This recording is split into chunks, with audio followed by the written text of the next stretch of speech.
Sweden में work permit का जो नया कानून आया है, इसने बहुत से लोगों में परेशानी पैदा की है, ख़ुसूसन वो लोग जो इस वक्त काम कर रहे हैं और जिन्होंने अभी अक्टूबर के बाद अपना वर्क परमिट रिन्यू करवाना है। और आज का व्लॉग इसी हवाले से है। स्टॉकहोम से आरिफ किसाना की जानिब से सलाम कबूल कीजिए। आपका शुक्रिया कि आप इन व्लॉग्स को पसंदीदगी से देखते हैं और अपनी राय से भी नवाजते हैं। तो वर्क परमिट के हवाले से जो नई तनख्वाह हुकूमत ने जो मुकर्रर की है कि इस साल 1 अक्टूबर के बाद 26,500 स्वीडिश क्रोन जो है वो बिफ़ोर टैक्स, तनख्वाह की जब भी बात होती है वो बिफ़ोर टैक्स होती है, क्योंकि हर म्यूनिसिपैलिटी का टैक्स डिफरेंट होता है, तो वो पूरी स्वीडन के लिए वैलिड नहीं है। तो 26,500 स्वीडिश क्रोन जो है बिफ़ोर टैक्स उन्होंने रखी है।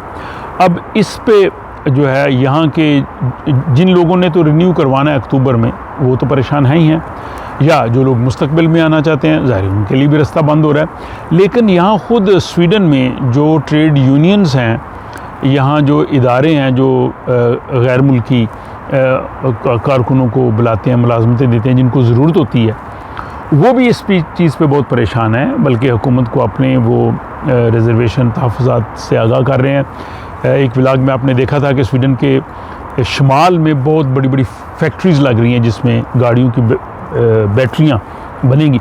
वहाँ पे जो रिक्रूटमेंट करते हैं वो कहते हैं जी कि यहाँ नॉर्थ में जो है वो लोग आते हैं और इतनी तनख्वाह पे हमें जो मज़दूर हैं वो मिलना मुश्किल है।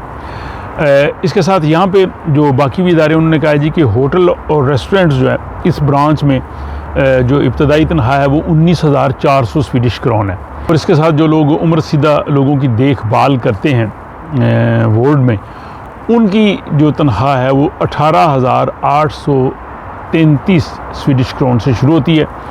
इसी तरह ट्रांसपोर्ट इंडस्ट्री में जो तनख्वाह शुरू होती है इब्तदा से, वो 19,373 स्वीडिश क्रोन है। अब ये सारी तनख्वाहें आप देखें कि तकरीबन 19,000 की रेंज में हैं। और बाकी भी बहुत से यहाँ पे जो जॉब्स लोगों को मिलते हैं वो यही है 21-22 हज़ार स्वीडिश क्रोन से। प्रोफेशनल जॉब्स की मैं बात नहीं कर रहा, जो अमूमी जॉब है। अब ये कैसे मुमकिन है कि 26,500 पे यहाँ के जो इंडस्ट्री है, यहाँ के जो इदारे हैं, वो किसी को मुलाजिम रखें? और जो लोग इस वक्त काम कर रहे हैं उनमें हज़ारों लोगों की तनख्वाहें जो हैं वो 26,500 से कम है। ये माइग्रेशन बोर्ड को भी पता है, हुकूमत को भी पता है, और उनके जो इदारे हैं वो उनकी तनख्वाहें बढ़ाने के लिए तैयार नहीं है। कई लोग जो हैं वो बहुत क्लोज़ हैं, वो 24-25 हज़ार की रेंज में, उनकी तनख्वाह 1,000-2,000 कम है उस रेंज से रिन्यू करवाने के लिए। तो ये काफ़ी जो है वो परेशानी का मसला है। यहाँ पे एक तंजीम इनकी बनी हुई है जो वर्क परमिट होल्डर्स एसोसिएशन है, वो इस हवाले से कोशिश कर रहे हैं। तो अगर वो सब कोशिश कर लें, कुछ पहले ये शुरू में इस साल के आगाज़ में माइग्रेशन बोर्ड की जो मिनिस्टर है मारिया मेल्मस-सिनगार्ड, उन्होंने ये कहा था कि जो लोग ऑलरेडी काम कर रहे हैं उनको हम 1 साल का टाइम देंगे कि 1 साल के पीरियड में वो कोई और जॉब ले लें या अपनी तनख्वाह इंप्रूव कर लें। लेकिन अब उन्होंने ख़त्म कर दिया। अब उनसे जब पूछा भी गया कि बहुत से लोग, हज़ारों लोग हैं जिनके रिन्यू नहीं होंगे, तो उन्होंने कहा जी कोई बात नहीं, हाँ यहाँ पे हमारे बहुत से लोग बेरोज़गार हैं, हम उनकी जगह ले लेंगे। लेकिन ऐसा शायद मुश्किल है। और उन्होंने कहा जी कि हमें तो जो है वो आला तालीम याफ्ता क्वालिफाइड लोग चाहिए, हमें जो काम करने वाले लोग हैं गार्डन्स में और रेस्टोरेंट में, अखबारों की डिस्ट्रीब्यूशन में, फूड डिलीवरी में नहीं चाहिए, लेकिन इन कामों के लिए भी तो लोग चाहिए।